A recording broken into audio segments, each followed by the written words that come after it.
Welcome to the Randy Report. I'm Randy Slavacek, your host. I'm also the writer and editor of therandyreport.com, where you can find me every single day on the internet reporting on the daily news cycle in terms of politics, pop culture, and entertainment news of interest to the LGBTQ community. Since 2012, when web series were just beginning to capture the attention of online viewers, the creative team of Rick Copp, Dietl and Ben Zook has made Where the Bears Are the comedy mystery web series, accumulating over 40 million views since its premiere and winning awards like Best Gay Web Series from AfterElton.com and Queerty. Where the Bears Are follows the exploits of 4 bear roommates sharing a house in the hills of Silverlake, Los Angeles. It's often described as The Golden Girls meets Murder, She Wrote, but with big hairy gay men. The show has a worldwide fan base, and the creators and stars have been flown to Europe, Australia, and Mexico due to the show's immense popularity. For the past 4 seasons, the series has been funded by the show's fans via crowdfunding campaigns that have allowed the creative team to produce Where the Bears Are to the high quality that's made the show such a success. According to press material, Season 7 promises to be one of the campiest and most outrageous yet, featuring a bear beauty contest, a crazed stalker that's targeting all of the bears, and shocking plot twists. The season will be sure to dazzle diehard fans and new viewers alike. Today, I'm chatting with the oh-so-handsome Ian Parks, who plays Hot Toddy on the series. Over the years, Hot Toddy has gone from a woofy sleepover date to marrying his love Nelson to becoming a secret agent at the International Security Agency. Ian is here to give us the update to what to expect in the upcoming season, as well as share why the crowdfunding campaign is so important to the series. Let's take a listen to the theme song to Where the Bears Are, and then we'll chat with Ian Parks.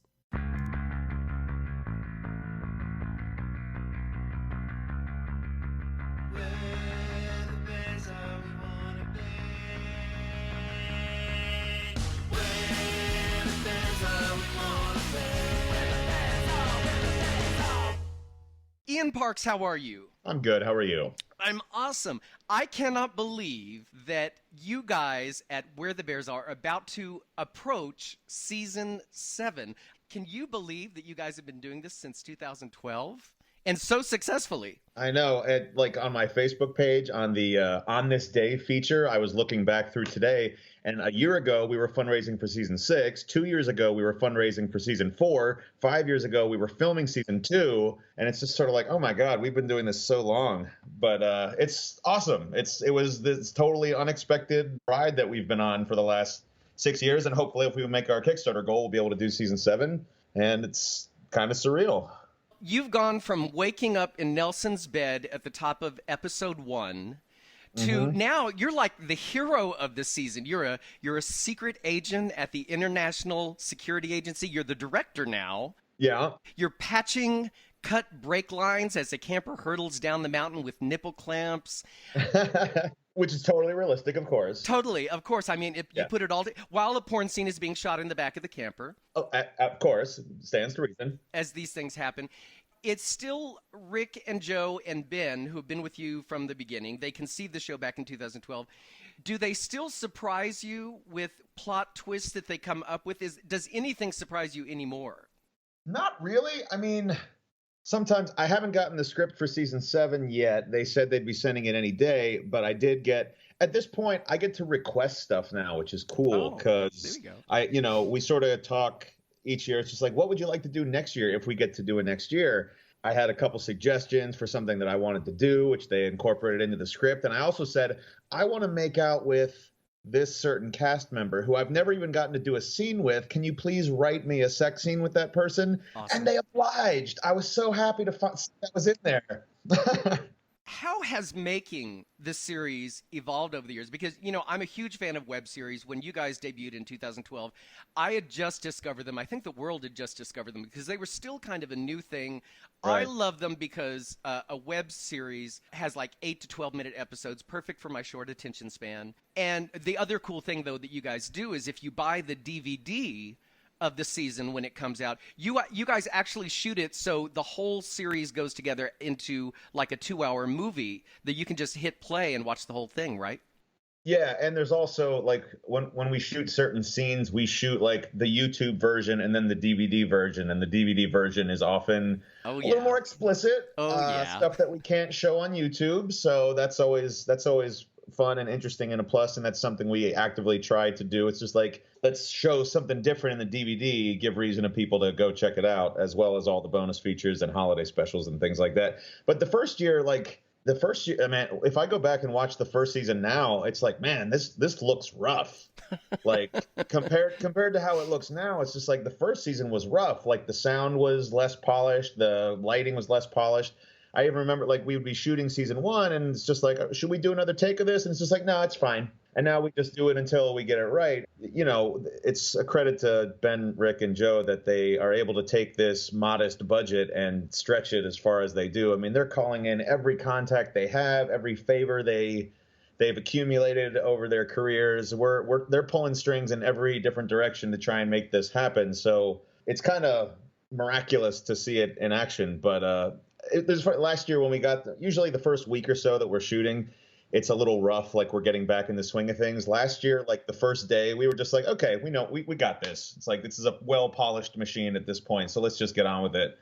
And this year, if we get to do a season 7, it'll be our shortest shooting time yet. Oh. So like we'll be shooting the entire thing in a shorter amount of time than previous seasons. And if we actually make this Kickstarter goal, which ends on March 2nd, we're planning on starting shooting March 4th, which we've never done it that fast before. Like usually there's like 6 weeks or 2 months between the Kickstarter and shooting. We're starting 2 days after the deadline for the fundraiser. So God, I hope we make the fundraiser, because then it would be a little awkward. So... You know, you mentioned the Kickstarter campaign, which you guys have now used for 4 seasons, I think. This will be your 5th season to fund. You have a $150,000 goal. You have a little less than 2 weeks at this point. But what I love about the Kickstarter campaign for you guys is, you know, I was watching the last episode of season 6, and you have this great montage of these pictures of all the people that have contributed and given money and supported and ordered DVDs and merchandise and stuff. And you guys have such an amazing, diverse audience and fan base. Do you guys hear from the fans very much about what they want to see, or why they love the series, or why they just continue staying with you guys, other than the fact that it's fun and over the top and campy and lots of furry guys?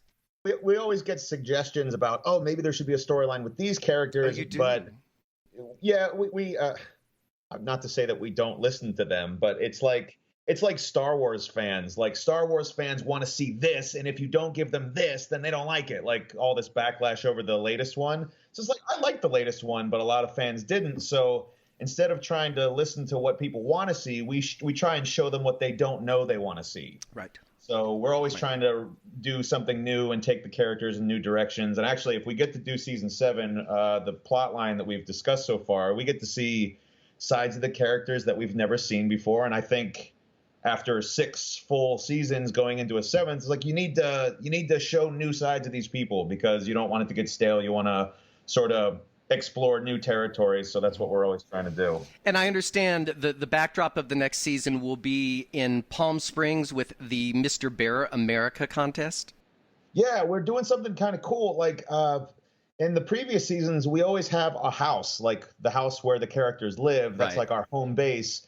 This year, we're not at home at all. So Todd's not going to be in his office at all. Like we're on vacation in Palm Springs the entire season, which means we're sort of fish out of water. We're out of our element, out of our comfort zone, which is great for storytelling possibilities. And it also sort of, because, you know, like with season 6, it's like after 5 years, you have these subplots that you have to keep going. And it's sort of, the thing practically writes itself, because you have to keep following the storylines. And now this year we get to sort of like break out of the storylines and do something completely new and different. You know, obviously we'll still be following up on the subplots and things like that, but we get to sort of be a little more loose and fast with it, which I'm very much looking forward to. I thought that was a great idea.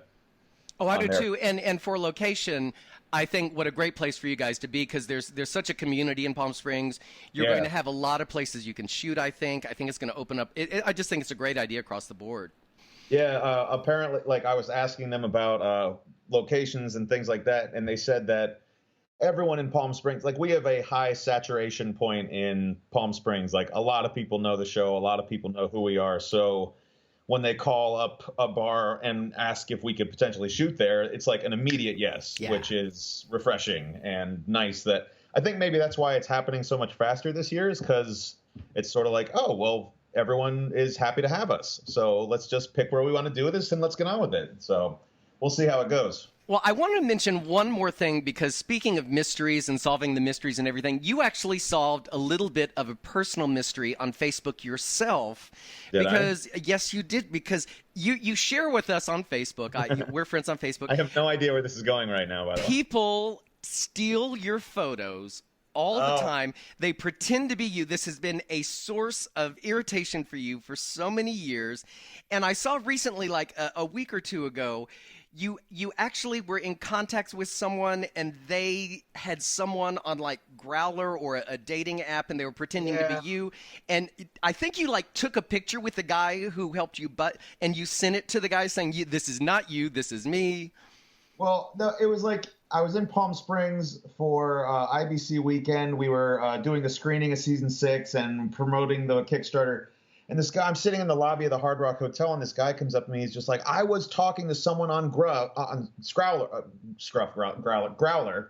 was talking to someone on Growler who was using your pictures, and he was like 5,000 miles away. He lived in Spain or something. And I said, those aren't your pictures. And the guy in Spain was like all acting offended. Like, what do you mean they're not my pictures? Of course they're my pictures. And he comes over and tells me, he's like, just this morning this was happening. I'm just like, dude, go get your phone. So he comes back with his phone, and we take a picture sitting next to each other, and he sends a message to the guy saying, you know how I know it's not you in those pictures? Because I'm sitting next to the guy in those pictures. And I was like, oh, awesome.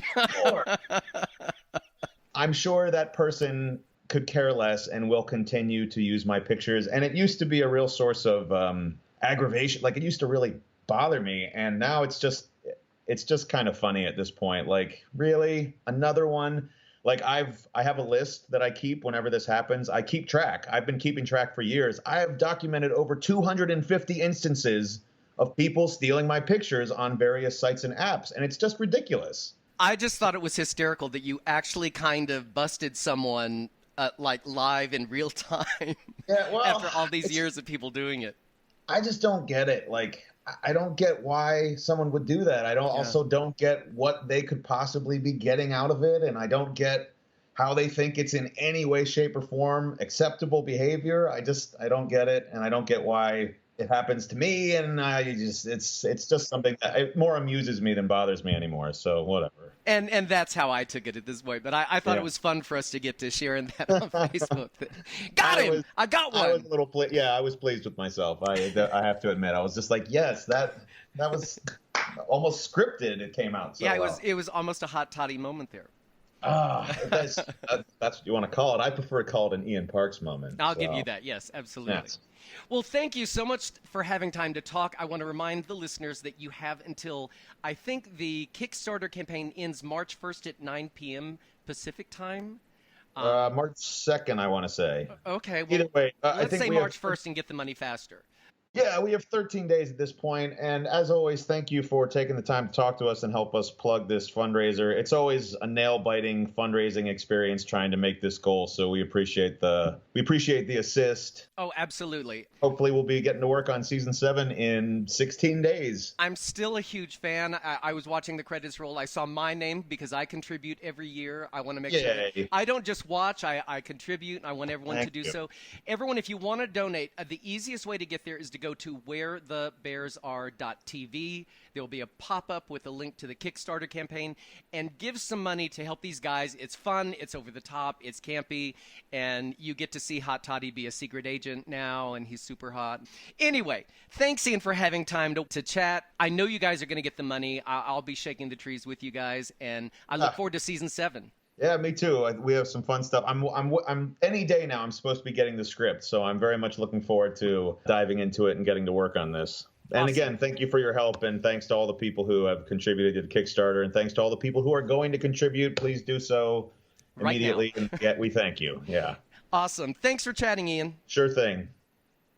As I've made clear, I am a fan of Where the Bears Are and have been since 2012. I think it's terrific, over the top, campy escapism. For 8 to 12 minutes an episode, I can just turn off my brain and laugh at where the guys take us. And every season, the writers and the creators seem to take us in new places that we have no idea where we're going, and then they top that. One of the things we didn't talk about very much is when you contribute to the crowdfunding campaign for Where the Bears Are, you become part of the Where the Bears Are community, and they let you know about when new things are happening. You get to see the trailer for the season before other people do. And also, if you contribute, you also get little bonuses. For instance, if you donate $25 to the campaign, you are thanked in the closing credits, like I saw my name, for being a part of the community. For $35, you not only get thanked, but you get a digital download of the entire season presented as a movie, so you can see the entire season that way. If you pledge $50, you get thanked, you get the digital download, but you also get a 2-disc DVD of the uncensored full-length feature version, including some nudity and extras and also bloopers and outtakes and deleted scenes that you won't see on the regular season on YouTube. So there's a lot of fun involved with being a part of the Where the Bears Are community. And I just want to encourage you to be a part of it. And not only is it fun, but I get asked often, why isn't there more LGBT-centric programming or TV series or movies or music created by or specifically for an LGBT audience? And it's here. And that's why I want to showcase and spotlight these projects on the Randy Report so that you know about them and you can be a part of them. So like I said, if you want to be a part of the Where the Bears Are community and possibly donate to their crowdfunding campaign, go to wherethebearsare.tv and there'll be a link to take you to their Kickstarter page and you can check it all out. And that brings me to the end of this episode of the Randy Report. I want to thank you all for listening, and remember that if you go to my iTunes page and click the subscribe button, every time I record and post a new episode, it'll be sent straight to you automatically. And remember, you can find me every single day on the internet at therandyreport.com, where I follow the daily news cycle in terms of politics, pop culture, and entertainment news of interest to the LGBTQ community. Thanks for listening, folks. See you next time.